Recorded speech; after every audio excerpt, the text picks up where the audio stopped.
Good afternoon and welcome to Live at the Showgrounds with Inform Warrenpoint Town, the visitors to the Ballycastle Road today. I'm Barry Green. You might hear some festive music in the background. It's got that feel inside the stadium here today. Fans here, a few fans. We're going to have 500 or so inside the ground. Now, Coleraine have slumped to 4 consecutive defeats in the league, not registering a single goal in those games. They did beat the point 4-0 in the last encounter between the sides with Jimmy Glacken, the standout performer. He hit a hat-trick, he took home the match ball, but the Bannsiders will need some of his wing wizardry here today. Warrenpoint, well, they secured a first ever victory over Linfield last month.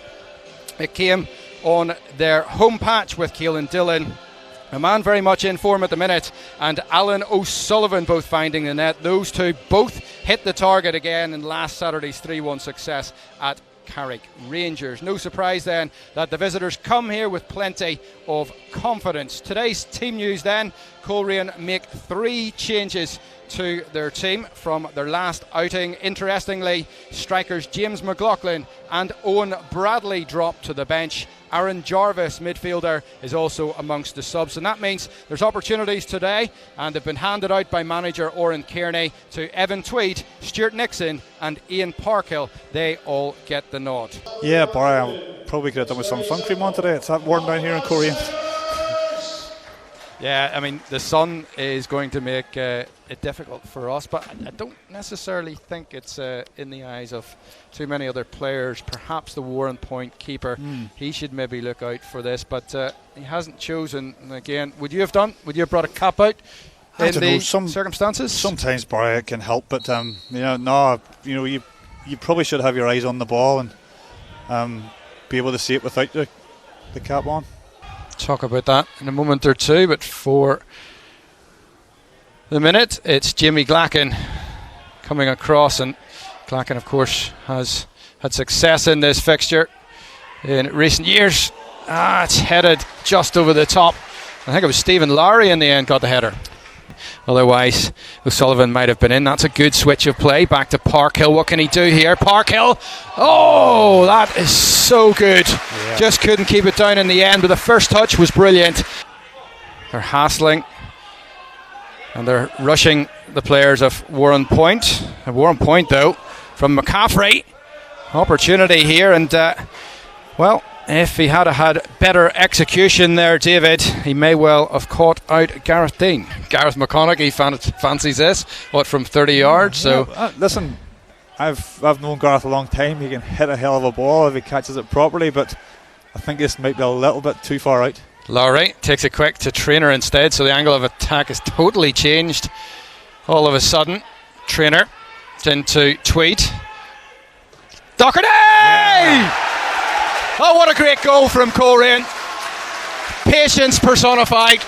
And the Bannsiders take the lead against Warrenpoint Town. Yeah, smart thinking by Stephen Lowry. Picked out the run down the left-hand side. As I said, Coleraine have been patient with their passing. They didn't rush it into the box. They picked a couple of passes and a lovely finish with Ben.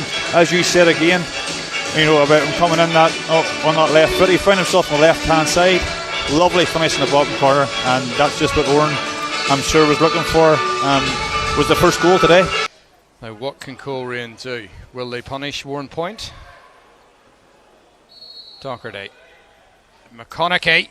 What a strike that is from McConaughey. You said he could hit them, David, and my word, did he hit that? Yeah, he hit it. It was travelling very, very fast, Barry. The keeper did well just to pry it over the crossbar. Another good effort on goal. Brilliant free kick, and you can see why Ben Doherty left this to Gareth McConaughey. Flick on is from Dillon, a man who, as you mentioned, David, he's not been in the game today, and Rustin Lopp draws the first half to a close here at the Ballycastle Road Showgrounds, and it's one that has enthused the home fans. Ben Doherty's goal, the difference here against what has been a lacklustre Warrenpoint Town. Coleraine, they have had their opportunities. Jimmy Glacken has been central to quite a few of those here today, and David Platt, Oran Kearney, they'd be quite happy with that, wouldn't they? Welcome back to the showgrounds in Coleraine. The Bannsiders leading Warrenpoint Town by 1-0. Scored duly by Ben Docherty after 29 minutes of the first half. It was an excellent move from Coleraine, and you have to say it was deserved. Both sets of players now out, and David Platt, who's with me. David, it's your job to spot if we've had any substitutions. No, Barry, I don't see any there so far. Very much so. Well, Jimmy Clacken has the corner on the far side of the pitch. Glacken. This could test the goalkeeper again. Savin, it's off the goal line. Again, just to test that goalkeeper. It could be through here. Nixon plays the ball to Docherty. Docherty gets the shot away. Again, it's a right foot shot, and it's straight down the throat of Gabriel Sava. This is football. This is a big boys' game, so he has to take it on the chin. Now can Warrenpoint Town take full advantage. Opportunity for them. Ball in from Dillon. Oh, what a save that is from Gareth Dean. The header was from Danny Wallace, and that was destined. David Platt for the far corner. Yeah, I was just going to say, Barry, before the free kick taken, that there was a big gap just beyond that first man, and that's where the free kick landed. What a super save from Gareth. It's diving, coming across the goal, but diving, back with his left hand and got a strong hand around the post. Super save. Warrenpoint with the corner kick, and Dillon doesn't clear the man this time at the near post. The man first up, and Dillon gets another opportunity, and it's the same story, although Coleraine struggling to clear. Here's a chance for McVeigh. My goodness me, if that was on target, there was no goalkeeper getting to that. Throw in for Coleraine from Nixon. Clacken tries to lay it off to McLaughlin. McLaughlin late on Pearce, and yet again just a bit of afters here between the players. We've got two Warrenpoint guys down on the ground. We've got Pearce down, we've got Wallace down. They're not happy with the challenge from McLaughlin. McLaughlin needs to be careful as well. Of course, he's already served a suspension earlier this season. Sava, the goalkeeper, has now got involved, and he's bundled Stuart Nixon onto the playing surface. Yeah, but if you watch it here, Barry, you can see just off the line here. I'm not quite sure. Yeah, and there you go. We did talk about it moments ago. We watched it, and to be fair to them, the assistants saw it, and the Warrenpoint Town goalkeeper Gabriel Sava lifted his hands, and by the letter of the law, when he pushed over Stuart Nixon, he opened the opportunity for the referee to show the red card. I'm not saying he necessarily should have, but he's played it by the book. Yeah, Andy Coleman, plenty of experience in the Danske Bank Premiership, of course, with Newry. Spent a long time there, didn't he? Yeah. And here he comes. Comes on. Who have they taken off, David? Did you spot it? I didn't actually. Why? We've taken Gavin Pearce off early. We're going to see now. Maybe Gavin Pearce, who was on the ground. We're looking for him just at this minute in time. He may well have been taken off to cope with that change. Well, in fact, he's come on, Gavin Pearce. So they've got too many men on the pitch to. Yeah, they were trying to pull a crafty one there. Either that or Gavin Dykes has forgotten how to count. Well, it's a good job that you and I had our eyes on this game.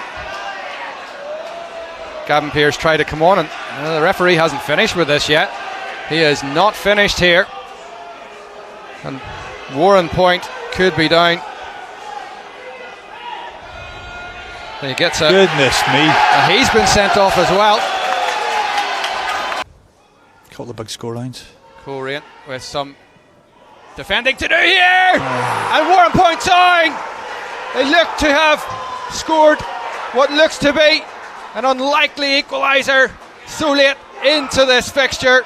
The ball ran so kindly for Warrenpoint, but Stuart Hutchison who hasn't scored for the point this season, reels away, having hit the target. Very negative in the way they played, looking to make sure they stifled Coleraine and kept the score 0-0 as long as possible. But you know, they've come in that second half. Here's Nixon. This is an opportunity for Coleraine, and it looks as if the Bannsiders have gone straight down the other edge and done exactly what Warrenpoint did to them just moments ago. Coleraine 2, Warrenpoint Town 1, and Gareth Dean, the man of the match for you. David Platty's run the full length of the pitch. Yeah, you know, and again, probably Stuart Nixon's running very close because he's ran himself ragged all day long, caught himself offside an awful lot, but that time onside, ball over the top and lashed it home, and got everyone to stand on their feet. What a fantastic way to end this game. O'Sullivan runs to O'Donnell.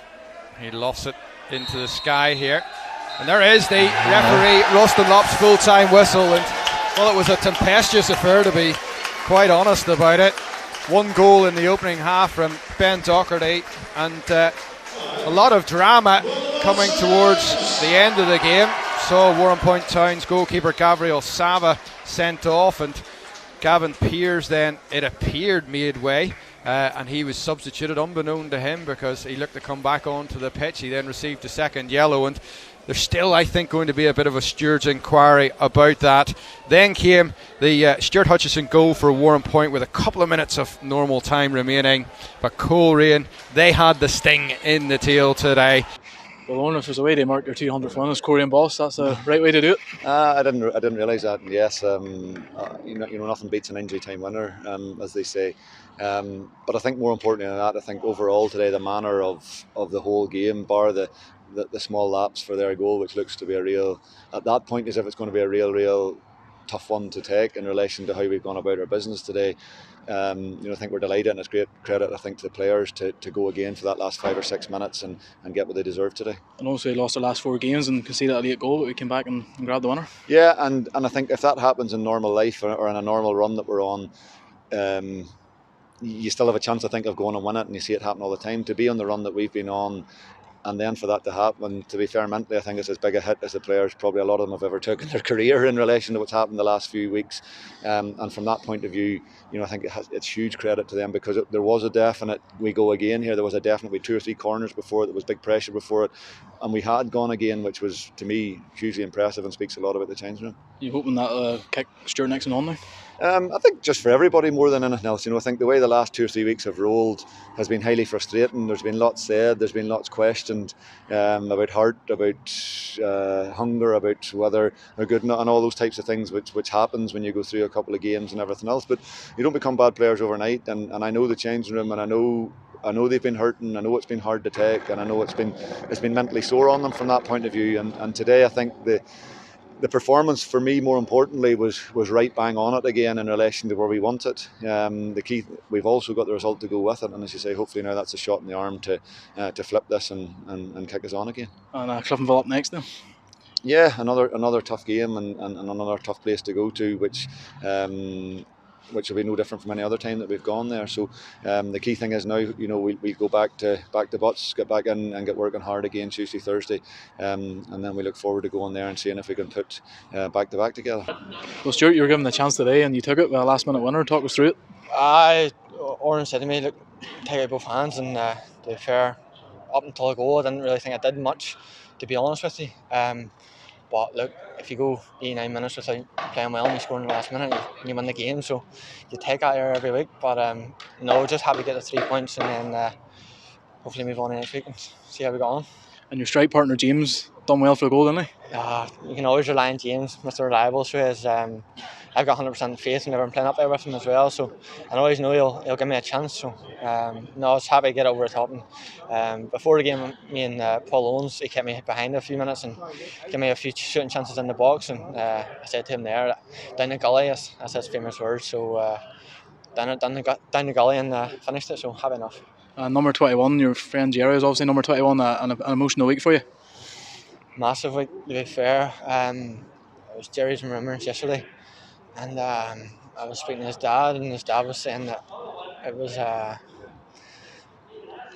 Score. I'm going to score, like, so. It's for him, like. Oh, well done, great goal. Cliftonville now next Saturday night. That'll be another difficult game. You've seen there today, that was difficult on Warrenpoint or no pushover. Even next week, Cliftonville's another massive game. We just need to try and keep the momentum going and give ourselves every chance. So, no, it's going to be a good game, and hopefully we can come out the same as today.